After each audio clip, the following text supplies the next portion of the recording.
Hello everyone, welcome to my YouTube channel study of India. दोस्तों, आज है 17 फरवरी 2024 और आज के इस वीडियो में 17 फरवरी 2024 से जितने भी इंपॉर्टेंट करंट अफेयर बनते हैं उसको आज इस वीडियो में कवर करेंगे। साथ ही साथ देखेंगे इससे रिलेटेड कुछ फैक्ट्स, हिस्ट्री और स्टैटिक जीके को। तो चलिए बिना देर किए वीडियो को शुरू करते हैं। वीडियो शुरू करने के पहले अगर आप इस चैनल पर नए हो तो चैनल को जरूर सब्सक्राइब करके बेल आइकन पर क्लिक कर लेना ताकि आने वाले हर एक वीडियो का नोटिफिकेशन आपको मिलता रहे।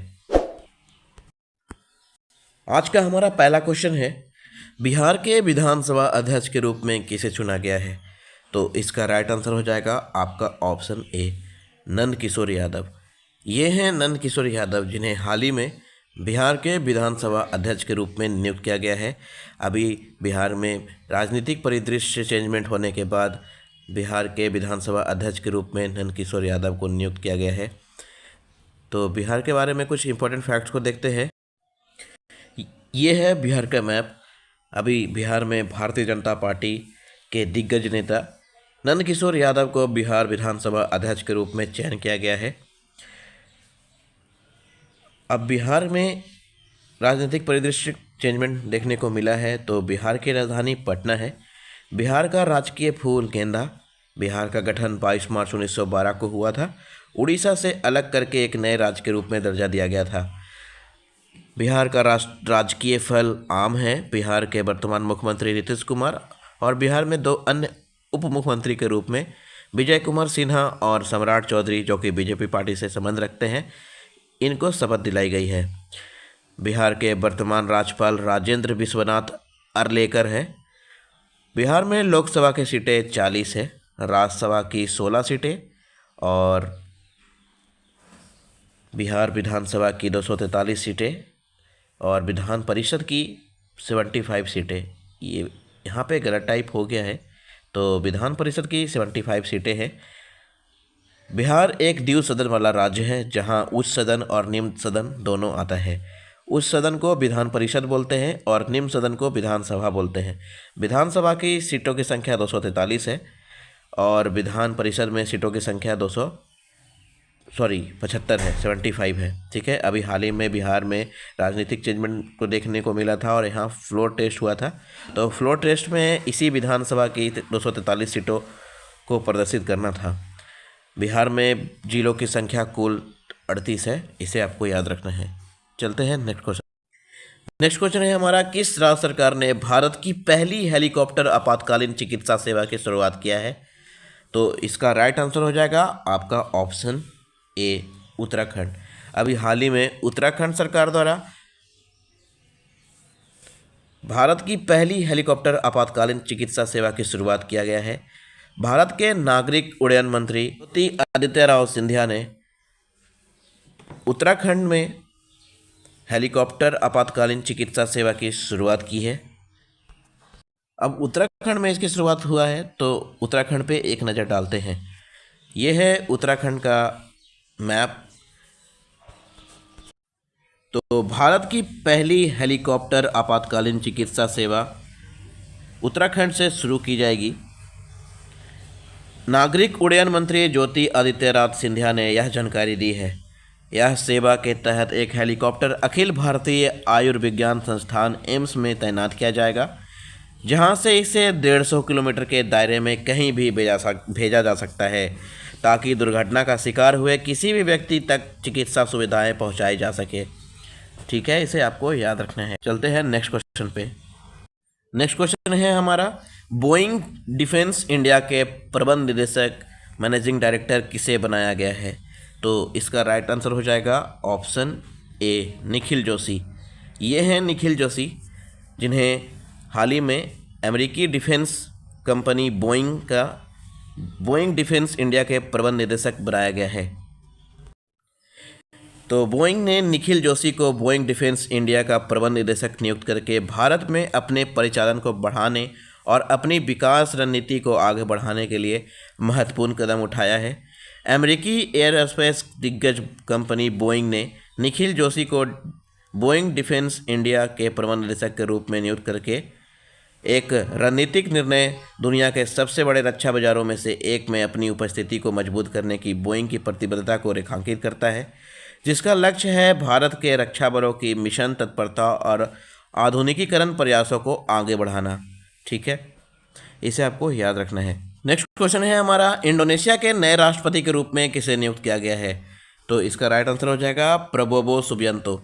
अभी हाल ही में इंडोनेशिया में हुए चुनाव में 60% मत प्राप्त करके प्रबोवो सुबियांतो ने जोको विडोडो को हराकर वहां के नए राष्ट्रपति के रूप में चुने गए हैं। ये है प्रबोवो सुबियांतो जो इंडोनेशिया के नए राष्ट्रपति के रूप में शपथ लेंगे। एग्जाम के पॉइंट ऑफ व्यू से काफ़ी इंपॉर्टेंट है, इसे आपको याद रखना है। चलते हैं नेक्स्ट क्वेश्चन पे। नेक्स्ट क्वेश्चन है हमारा, फीफा फुटबॉल रैंकिंग 2024 में किस देश की फुटबॉल टीम विश्व की नंबर 1 टीम है? तो इसका राइट आंसर हो जाएगा ऑप्शन ए, अर्जेंटीना। अभी हाल ही में फीफा ने अपना फीडे रैंकिंग जारी की है। फीडे शब्दावली का संबंध फुटबॉल खेल से है, बहुत बार एग्जाम में पूछा गया है, इसे भी आपको याद रखना है। तो फीफा फुटबॉल रैंकिंग में भारतीय फुटबॉल टीम का स्थान 117वां है और विश्व में नंबर 1 फुटबॉल टीम अर्जेंटीना की है, इसे आपको याद रखना है, बहुत इंपॉर्टेंट है एग्जाम के पॉइंट ऑफ व्यू से।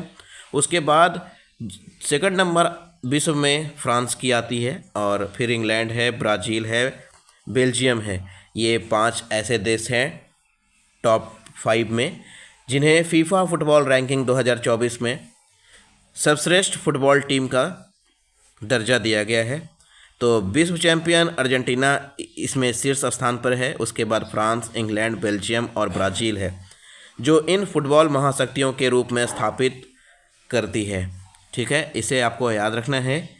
तो अभी हाल ही में फीफा फुटबॉल रैंकिंग 2024 जारी की गई थी जिसमें विश्व के नंबर 1 फुटबॉल टीम के रूप में अर्जेंटीना को चुना गया था और इसमें भारत का स्थान 117 स्थान पे पायदान पे स्थित है भारत। ठीक है, चलते हैं नेक्स्ट क्वेश्चन पे। नेक्स्ट क्वेश्चन है हमारा, किस आईआईटी संस्थान ने अभूतपूर्व ध्वनि आधारित एंटी ड्रोन सिस्टम विकसित किया है? तो इसका राइट आंसर हो जाएगा ऑप्शन ए, आईआईटी जम्मू। अभी हाल ही में आईआईटी संस्थान ने अभूतपूर्व ध्वनि आधारित एंटी ड्रोन सिस्टम विकसित किया है आईआईटी जम्मू द्वारा। ये है ध्वनि आधारित एंटी ड्रोन सिस्टम जिसे आईआईटी जम्मू द्वारा विकसित किया गया है। तो आईआईटी जम्मू में इलेक्ट्रिकल इंजीनियरिंग विभाग के प्रोफेसर डॉक्टर करण नथवानी ने ध्वनि प्रौद्योगिकी पर आधारित एक एंटी ड्रोन प्रणाली विकसित करने में सफलता हासिल की है। यह नवीनतम प्रणाली अपनी तरह की पहली प्रणाली है जो पहचान के लिए ध्वनि का उपयोग करती है। यह प्रणाली ड्रोन द्वारा ध्वनि संकेतों का पता लगाकर संचालित होती है जिन्हें फिर एक व्यापक डेटाबेस के साथ क्रॉस चेक किया जाता है। यदि मिलान पाया जाता है तो इसके आधार पर ही ड्रोन की सफलतापूर्वक पहचान कर ली जाती है। इस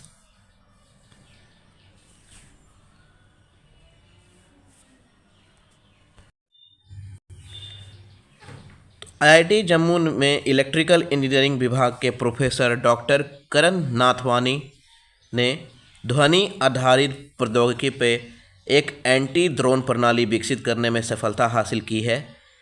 यह नवीनतम प्रणाली अपनी तरह की पहली प्रणाली है जो पहचान के लिए ध्वनि का उपयोग करती है। यह प्रणाली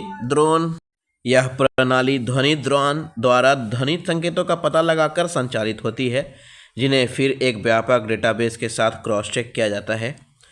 यदि मिलान पाया जाता है तो ड्रोन की सफलतापूर्वक पहचान कर ली जाती है। इस ध्वनि आधारित ड्रोन डिटेक्शन सिस्टम के विकास में 1 साल का समय लगा जिसमें प्राथमिक चुनौती डेटा अधिग्रहण से संबंधित थी। डॉक्टर नाथवानी ने अंतर्राष्ट्रीय सीमाओं और नियंत्रण रेखा पर एक full proof anti drone grid system की आवश्यकता पर जोर दिया है। आईआईटी जम्मू द्वारा विकसित ध्वनि आधारित drone detection system anti drone तकनीक के क्षेत्र में गेम चेंजर बनने के लिए अग्रसर है, जो गैरकानूनी गतिविधियों में ड्रोन के बढ़ते उपयोग से उत्पन्न सुरक्षा चुनौतियों का समाधान करने के लिए एक लागत प्रभावी और विश्वसनीय समाधान पेश करती है। तो एग्ज़ाम के पॉइंट ऑफ व्यू से काफ़ी इंपॉर्टेंट है, किस आईआईटी संस्थान ने अभूतपूर्व ध्वनि आधारित एंटी ड्रोन सिस्टम विकसित किया है? तो इसका राइट आंसर है IIT जम्मू। इसे आपको याद रखना है। ये है ध्वनि आधारित एंटी ड्रोन सिस्टम विकसित। ठीक है, चलते हैं नेक्स्ट क्वेश्चन पे। नेक्स्ट क्वेश्चन है हमारा IBA यानी इंडियन बैंक एसोसिएशन भारतीय बैंक संघ द्वारा किस बैंक को वर्ष 2024 का सर्वश्रेष्ठ प्रौद्योगिकी बैंक का पुरस्कार दिया गया है? इसका राइट आंसर हो जाएगा आपका option A, south Indian bank. अभी हाल ही में साउथ इंडियन बैंक द्वारा वर्ष 2024 का सर्वश्रेष्ठ प्रौद्योगिकी बैंक का पुरस्कार दिया गया है। तो 19वें IBA वार्षिक बैंकिंग प्रौद्योगिकी सम्मेलन एक्सपो और उद्धरण में वर्ष के सर्वश्रेष्ठ प्रौद्योगिकी बैंक पुरस्कार का प्रतिष्ठित खिताब साउथ इंडियन बैंक के MD and CEO PR Seshadri को से सम्मानित किया गया है।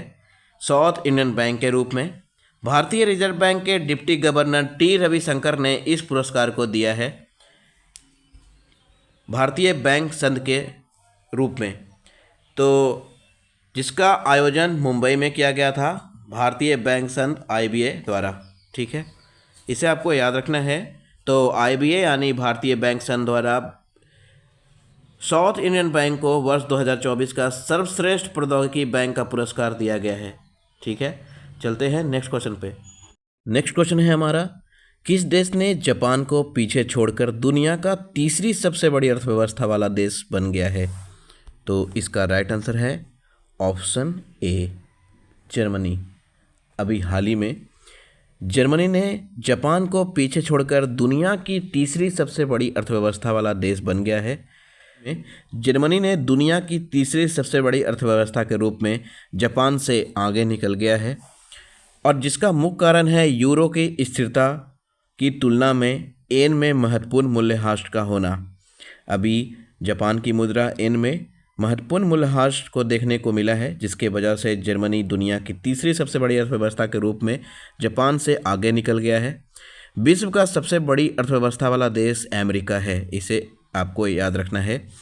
अभी वर्तमान में हमारा देश विश्व का 5वां सबसे बड़ा अर्थव्यवस्था है। नेक्स्ट क्वेश्चन है हमारा, किस देश ने UNO में 62वें सामाजिक विकास आयोग की अध्यक्षता की है? तो इसका राइट आंसर हो जाएगा आपका ऑप्शन बी, भारत। अभी हाल ही में संयुक्त राष्ट्र में भारत की अस्थायी प्रतिनिधि रुचिरा कंबोज ने हाल ही में सामाजिक विकास आयोग के अध्यक्षता के 62वें सत्र की अध्यक्षता की, जो सामाजिक विकास के मुद्दे पर अंतर्राष्ट्रीय सहयोग में एक उल्लेखनीय क्षण है, जो सतत विकास के लिए वर्ष 2030 एजेंडे के व्यापक उद्देश्यों को पूरा करती है। अब मैं इस सभी करंट अफेयर के साथ फैक्ट्स को आप इसलिए बताता हूँ क्योंकि इस फैक्ट्स में कई सारे क्वेश्चंस छुपे होते हैं। जैसे इसमें एक क्वेश्चन और बन रहा है कि संयुक्त राष्ट्र में भारत की अस्थायी प्रतिनिधि कौन है? तो इसका राइट आंसर हो जाएगा आपका रुचिरा कंबोज। अभी भारत संयुक्त राष्ट्र में भारत के अस्थायी प्रतिनिधि के रूप में रुचिरा कंबोज ने अपना स्थान प्राप्त किया है और रुचिरा कंबोज ने ही संयुक्त राष्ट्र में भारत की अस्थायी प्रतिनिधि के रूप में 62वें सामाजिक विकास आयोग की अध्यक्षता की है। ठीक है, इसे आपको याद रखना है। चलते हैं नेक्स्ट क्वेश्चन पे। नेक्स्ट क्वेश्चन है हमारा, मुख्यमंत्री कन्या सुमंगला योजना किस राज्य सरकार की एक योजना है जिसकी अनुदान राशि बढ़ाकर 15,000 से 25,000 रुपये कर दिए गए हैं? तो इसका राइट आंसर हो जाएगा ऑप्शन ए, उत्तर प्रदेश। अभी हाल ही में उत्तर प्रदेश के मुख्यमंत्री योगी आदित्यनाथ ने मुख्यमंत्री कन्या सुमंगला योजना की राशि को 15,000 से बढ़ाकर 25,000 रुपया कर दिया है। ठीक है, इसे आपको याद रखना है। और मुख्यमंत्री कन्या सुमंगला योजना उत्तर प्रदेश की एक योजना है। उत्तर प्रदेश के वर्तमान राज्यपाल आनंदीबेन पटेल है, मुख्यमंत्री योगी आदित्यनाथ और राजधानी लखनऊ है। तो दोस्तों, इसी के साथ आज का हमारा वीडियो पूरा होता है। मिलते हैं कल फिर एक नए वीडियो के साथ।